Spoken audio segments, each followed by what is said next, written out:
വളരെ സന്തോഷകരമായ ഒരു സംഭവത്തിൽ നടന്നു. നമ്മുടെ അമേരിക്കൻ എം എൽ എയുടെ നേതൃത്വത്തിൽ ഒരു സമരം നടന്നു. അമേരിക്കൻ എം എൽ എ എന്ന് പറയുന്നത് അറിയാം, കടുത്തുരുത്തിക്കാരെ പേരിട്ടിരിക്കുന്നതാണ്.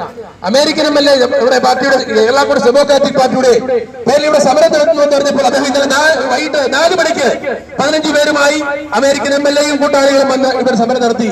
പ്രിയപ്പെട്ട അമേരിക്കൻ എം എൽ എയോട് ഞങ്ങൾക്ക് പറയാം, നിങ്ങൾക്ക് എന്തെങ്കിലും ആത്മാർത്ഥത ഉണ്ടെങ്കിൽ ഞങ്ങൾ സമരം നടത്തുമ്പോഴാണോ നിങ്ങൾ സമരം? നിങ്ങൾ ഇവിടുത്തെ പ്രധാനപ്പെട്ട കക്ഷിയല്ലേ, എം എൽ എ അല്ലേ?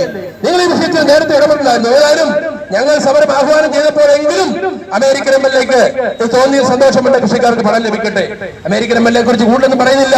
അദ്ദേഹം ഇപ്പൊ കഴിഞ്ഞ പ്രളയം ഉണ്ടായപ്പോ അദ്ദേഹം ഞങ്ങള് വയനാട്ടിൽ കേരള കോൺഗ്രസ് ഡെമോക്രാറ്റിക് പാർട്ടി അവിടെ ഞങ്ങളെ പറ്റുന്ന സഹായമോടെ ദുരിതാശ്വാസ ക്യാമ്പിൽ എത്തിച്ചപ്പോൾ അമേരിക്കയിൽ നിന്ന് അദ്ദേഹം ചാനലിനോട് പറഞ്ഞു, ഇവിടെ എല്ലാവരും ഇടപെടണം, നമുക്ക് ഉടനെ ഇവിടെ വയനാട്ടിലേക്ക് ദുരന്തത്തിൽ അവർക്കെല്ലാം പണം ഉണ്ടാക്കി കൊടുക്കണം, പണം സമ്പാദിച്ചുകൊണ്ടെന്ന് അദ്ദേഹം അവിടെ ആഹ്വാനം ചെയ്തു. ആരാ? വിദേശ മലയാളികൾ പണം അല്ലെങ്കിൽ അവർ സ്വരുക്കൂട്ടിയപ്പോൾ അതിന്റെ പിതൃത്വം ഏറ്റെടുക്കാൻ അമേരിക്കൻ എം എൽ എ അവിടെ ശ്രമിച്ചു. അതുപോലെ കേരള കോൺഗ്രസ് സമരം നടത്തിയപ്പോൾ അതിന്റെ പിതൃത്വം ഏറ്റെടുക്കാൻ അദ്ദേഹത്തിന് ഇവിടെ ശ്രമം നടത്തിയത്.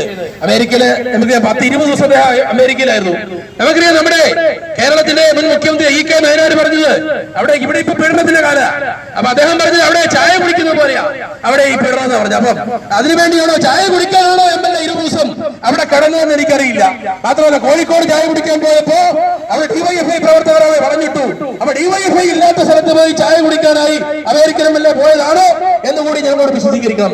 ഞാൻ പറയട്ടെ പ്രിയമുള്ളവരെ, ഇവിടെ ഞാൻ പറഞ്ഞില്ല, ഇത്രയും വലിയ ദുരിതമുണ്ടായപ്പോൾ എം എൽ എ എവിടെയായിരുന്നു? എം എൽ എ അമേരിക്കയിലായിരുന്നു. അദ്ദേഹം തിരിച്ചു വരണ്ടായിരുന്നു. ഉത്തരവാദിത്ത പാർട്ടിയുടെ ഡെപ്യൂട്ടി ചെയർമാൻ. അല്ലാതെ ഇത് കൂട്ട് തറവേലയല്ല കാണിക്കേണ്ടതെന്ന് മാത്രമേ എനിക്ക് പ്രിയപ്പെട്ട അമേരിക്കൻ എം എൽ എയോട് സൂചിപ്പിക്കാനുള്ളൂ.